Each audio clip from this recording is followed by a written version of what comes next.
Mulai sejak akhir bulan Januari 2020, dunia terasa mencekam akibat adanya virus corona. Begitu pula dengan Indonesia yang tercatat sampai pada tanggal 30 April 2020 ini telah ada 10.118 kasus positif serta tercatat 792 kasus yang meninggal. Tidak hanya berimbas pada aspek kesehatan saja, virus corona ini juga berimbas pada berbagai aspek di Indonesia, seperti aspek ekonomi, aspek politik, aspek sosial budaya, aspek pertahanan keamanan, maupun aspek ideologi. Berikut ini adalah dampak dari virus corona terhadap aspek-aspek tersebut. Yang pertama, dampak COVID-19 terhadap perekonomian di Indonesia.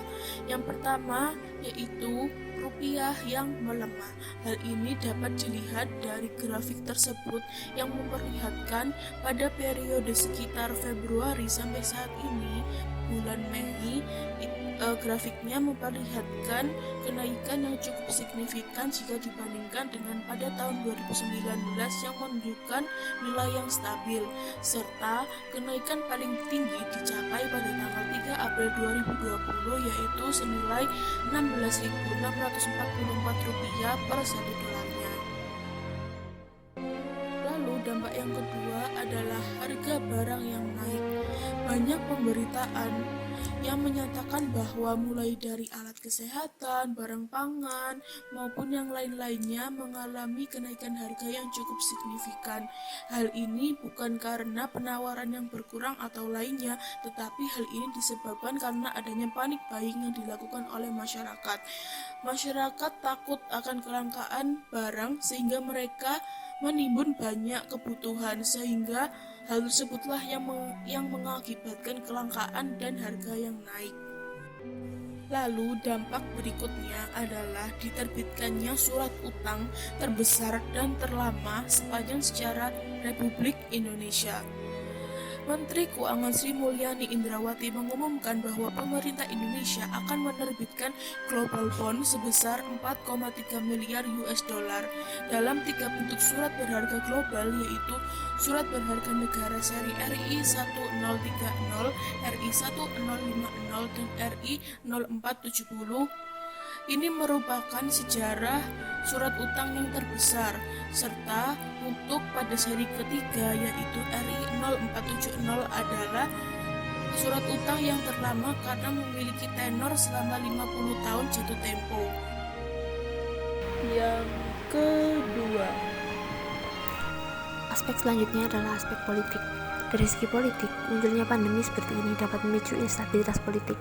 Seperti yang dikatakan John Scott dalam The Health, Economic, and Geopolitical Consequences, rakyat akan membenci pemerintah yang gagal melindungi warga negaranya. Pada awal bulan Maret, WHO atau World Health Organization mengirimkan surat kepada Presiden Jokowi sebagai himbauan untuk segera menetapkan kasus corona sebagai kasus darurat nasional dan memperbanyak tes corona. Mengetahui hal ini, masyarakat mulai menunjukkan ketidakpercayaan dan kekecewaannya terhadap pemerintah. Tidak hanya itu, pemerintah juga dinilai tidak serius dalam menanggapi kasus COVID-19 ini. Pemerintah kerap kali diberitakan menjadikan pandemi sebagai candaan. Seperti yang terlihat dalam headline, Menhub Sumadi mengatakan bahwa COVID-19 tidak akan masuk ke Indonesia karena setiap hari masyarakat memakan nasi kucing.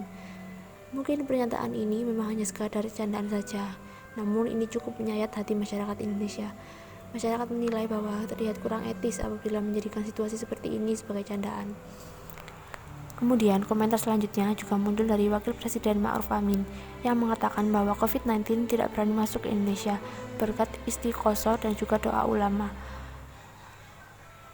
Wakil Presiden Ma'ruf Amin menyatakan hal ini beberapa hari sebelum pada akhirnya Presiden Jokowi mengumumkan 2 pasien COVID-19 pertama di Indonesia.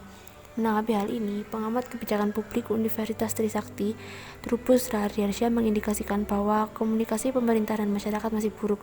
Pemerintah dinilai tidak transparan terhadap jumlah suspek corona.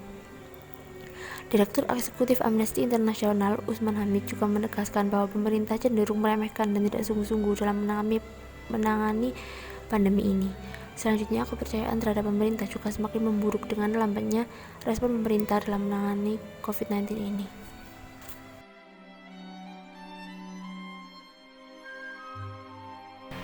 Yang ketiga,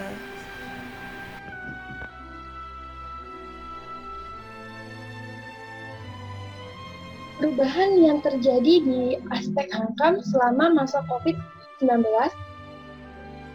Berikut akan ditampilkan beberapa artikel mengenai beberapa kasus yang terjadi selama masa COVID-19 di bidang pertahanan dan keamanan.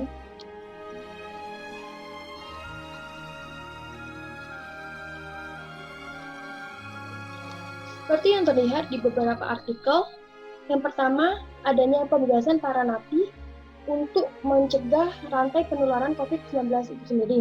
Namun hal tersebut berdampak pada keamanan di Indonesia juga, di mana beberapa para napi setelah dibebaskan kembali melakukan kejahatan yang memaksa mereka kembali ke tahanan.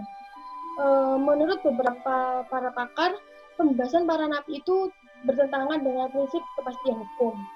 Kemudian yang kedua, berlakunya PSBB di beberapa titik di Indonesia. Hal tersebut secara tidak langsung merubah jam kerja dari aparat kepolisian itu sendiri, terutama yang tergabung dalam divisi Satuan Lalu Lintas yang bekerja sama dengan Kementerian Perhubungan untuk menerapkan PSBB itu sendiri. Bahkan dari beberapa aparat rela tidak libur selama hari libur untuk menetapkan PSBB itu sendiri. Selain itu, ada beberapa aparat yang setiap harinya menertibkan tempat-tempat yang ramai walaupun sudah diberlakukannya self distance atau social distancing. Contohnya di warung-warung kopi. Lah, dari beberapa kasus tersebut itu menandakan dengan adanya pandemi ini di aspek pertahanan dan keamanan di Indonesia itu sendiri terjadi beberapa perubahan yang diharapkan apa yang dilakukan aparat itu dapat mengurangi rantai dari penyebaran COVID-19 itu sendiri. Bidang aspek ideologi.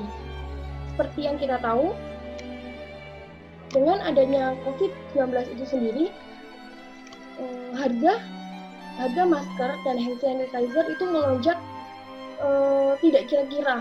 Bahkan harganya itu bisa dianggap tidak normal. Yang awalnya semula harga masker itu satu boxnya sekitar 20.000 menjadi 350.000. Banyak masyarakat ideologi Pancasila menanggapi kehidupannya. Sehari-hari warga negara dalam menetapkan.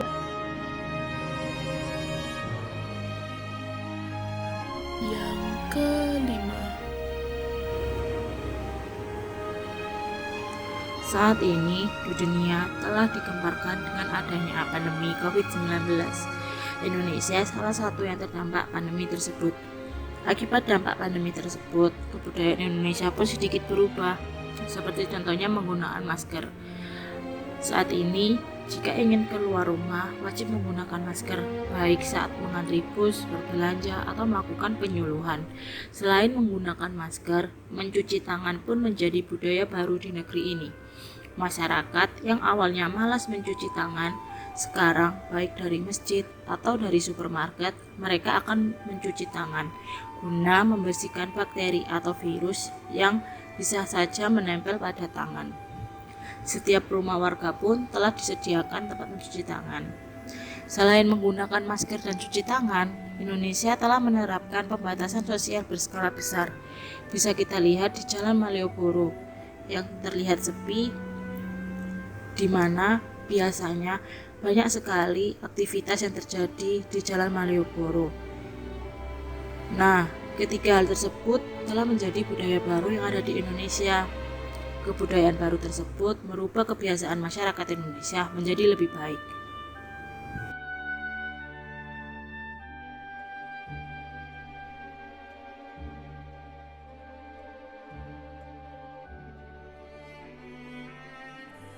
bersabarlah kawan.